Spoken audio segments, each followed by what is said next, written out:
Stok beras secara nasional dipastikan aman dan mencukupi hingga Desember 2024, guna menjaga kestabilan pasokan dan harga untuk memenuhi kebutuhan masyarakat. Menteri Koordinator Bidang Pangan atau Menko Pangan Zulkifli Hasan saat meninjau stok beras di kawasan pergudangan Bulog di Jakarta, guna melihat langsung persiapan stok cadangan beras pemerintah CBP hingga akhir tahun 2024. Pemerintah melakukan pengawasan stok pangan langsung di lapangan, tak hanya melalui data atau catatan, untuk memastikan keamanan dan ketersediaan bahan pangan nasional. Zulhas yang kali ini didampingi Direktur Utama atau Dirut Perumbulog Wahyu Suparyono menyebutkan stok beras Bulog di gudang Jakarta mencapai 140.000 ton, dengan gudang yang tersebar di seluruh wilayah Indonesia untuk menjamin pemerataan pasokan. Saat ini, Bulog memiliki lebih dari 1.508 gudang dengan berkapasitas 4 juta ton yang berfungsi untuk menjaga stabilitas ketersediaan dan harga beras di pasar. Dengan cadangan beras minimal 2 juta ton hingga akhir tahun, pemerintah optimis ketersediaan beras dapat memenuhi kebutuhan masyarakat dan menjaga kestabilan harga pangan. Zulhas meminta masyarakat dan pedagang untuk tidak khawatir terhadap pasokan beras, karena pemerintah telah mengupayakan langkah-langkah optimal demi menjaga ketersediaan dan kestabilan harga beras.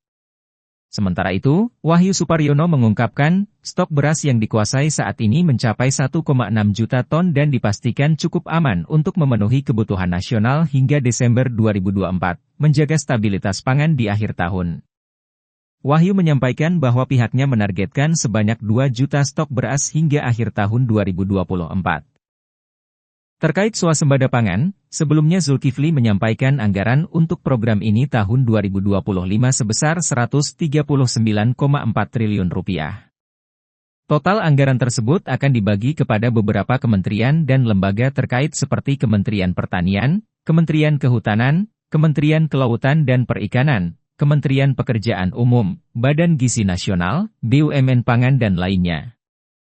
Adapun penyebaran anggaran tersebut antara lain digunakan untuk penyediaan pupuk sebesar Rp44 triliun yang diserahkan kepada BUMN Pangan, dana desa untuk ketahanan pangan sebesar Rp16,25 triliun, cetak sawah Rp15 triliun, Badan Gizi Nasional Rp71 triliun dan lainnya. Anggaran tersebut nantinya juga akan dibagi ke dalam beberapa program dari kementerian atau lembaga terkait yang berada di bawah naungan Kemenko Pangan. Sebelumnya, Zulkifli mengungkapkan, dalam merealisasikan program swasembada pangan yang ditargetkan tercapai pada 2028 diperlukan adanya kolaborasi lintas kementerian dan lembaga.